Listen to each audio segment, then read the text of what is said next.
우리는 오늘 민주당을 떠나 더 큰 민심의 바다에 몸을 던집니다. 한국 정치에 이의 있습니다. 이게 정치입니까? 이것이 어찌 정치입니까?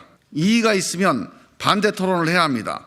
토론과 설득이 없는 정치가 어디 있습니까? 토론과 설득이 없는 정치도 있습니까? 노무현이 3당 합당을 반대하며 손들고 외친 말입니다. 당시 노무현의 절규 중에 회의라는 단어를 정치라는 단어로 바꾸기만 한 것입니다. 우리 세 사람의 심정이 이렇습니다. 우리는 왜 이 길을 가는가? 정치적 유불리를 따졌다면 이 길을 가지 않았을 겁니다. 이재명 정치와 싸우는 것도 우리의 목표가 아닙니다. 우리가 이 길을 가겠다고 결심한 가장 근본적인 이유는 양심 때문입니다.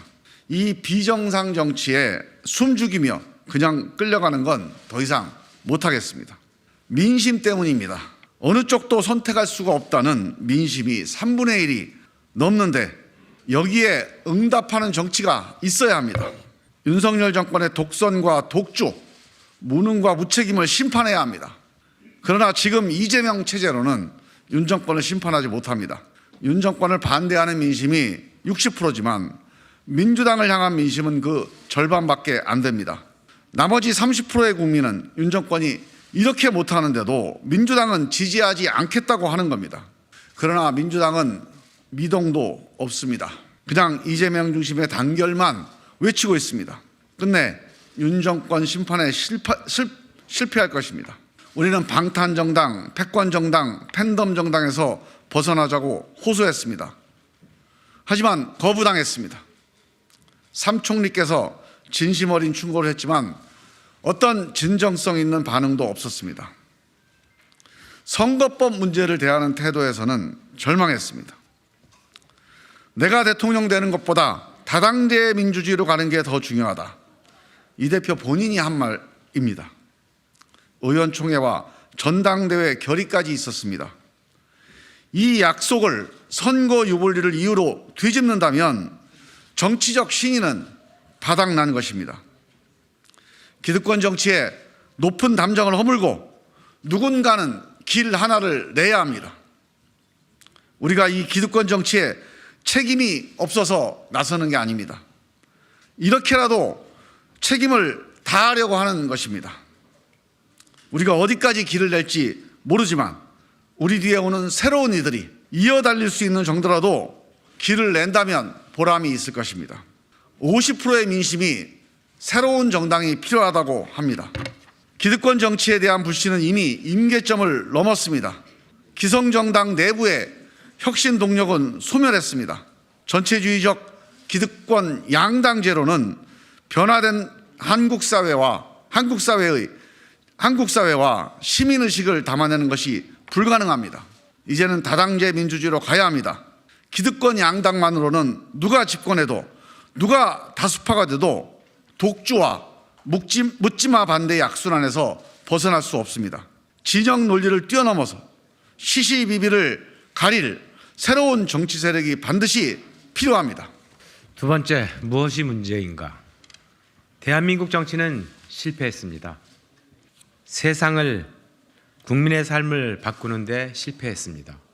상대방과 싸우는 건 잘해왔지만 대화하고 협력해서 공동체 역량을 결집하는 일은 제대로 못했습니다. 승자독식 때문입니다. 승자독식 대통령, 승자독식 양당 국회, 승자독식 당대표, 독식과 독주의 정치가 일사불란하게 지배하고 있습니다. 독주와 발목 잡기의 악순환의 늪에서 벗어날 수 없습니다. 승자독식은 문명의 규칙이 아닙니다. 정글의 규칙입니다. 군주정, 독재정, 제국주의의 규칙이지 민주공화국의 규칙이 아닙니다. 승패에도 불구하고 차이에도 불구하고 대화, 공존, 협력하는 게 문명이고 민주공화국입니다. 이제 승자독식 일사불란의 5.16 체제로는 더 이상 대한민국을 끌고 갈 수 없습니다. 각자도생의 불안사회, 불평등한 민생, 정치적 양극화를 해결할 수 없습니다. 경제규모, 사회적 다양성, 높아진 시민의식을 감당할 수 없습니다. 글로벌 대전하는 이 위기를 헤쳐나갈 수 없습니다. 지난 2022년 대선에서 국민은 이 기득권 정치를 심판하기 위해 여의도 정치에 물들지 않은 두 사람을 대통령 후보로 뽑았습니다. 그러나 윤석열 정치도 이재명 정치도 실패했습니다.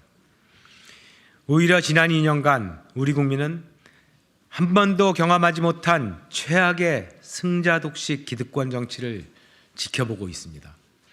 헌법이 보장한 대통령의 제2요구권을 가족에 대한 수사를 막기 위해 헌법이 보장한 국회의원 불체포 특권을 개인 사법 방어에 사용하고 있습니다. 누군가는 이 흐름을 끊어내야 합니다. 방탕과 패권, 적대와 무능, 독식과 독주의 기득권 정치를 타파해야 합니다. 이 적대와 대결의 승자 독식 정치, 정글의 정치를 바꾸지 않고는 세상을 바꿀 수 없습니다. 양극화와 각자도생으로 내몰리고 있는 한 사람의 불안하고 고독한 삶을 바꿔낼 수 없습니다. 미래로 가는 개혁 대연합을 제안합니다. 이제는 승자 독식, 각자 도생의 낡은 뗏목을 버리고 분노의 돌멩이를 내려놓고 함께 사는 미래로 가야 합니다. 싸워서 이기는 정치에서 세상을 바꾸는 정치로 가야 합니다. 문제를 해결하는 정치, 유능한 정치로 가야 합니다. 기득권 정치의 목적은 단지 이기는 겁니다. 우리는 그런 기득권 정치에 다시 한번 질문합니다. 이기면 무슨 소용이냐? 국민의 삶은 더 어려워지고 우리의 미래는 더 불안해지고 국민은 더 갈라지고 있는데 정권을 잡은들, 200석을 차지한들 도대체 무슨 소용이냐고 묻고 싶습니다. 대전환기 민생 위기를 극복하기 위한 도전과 결단이 있어야 합니다.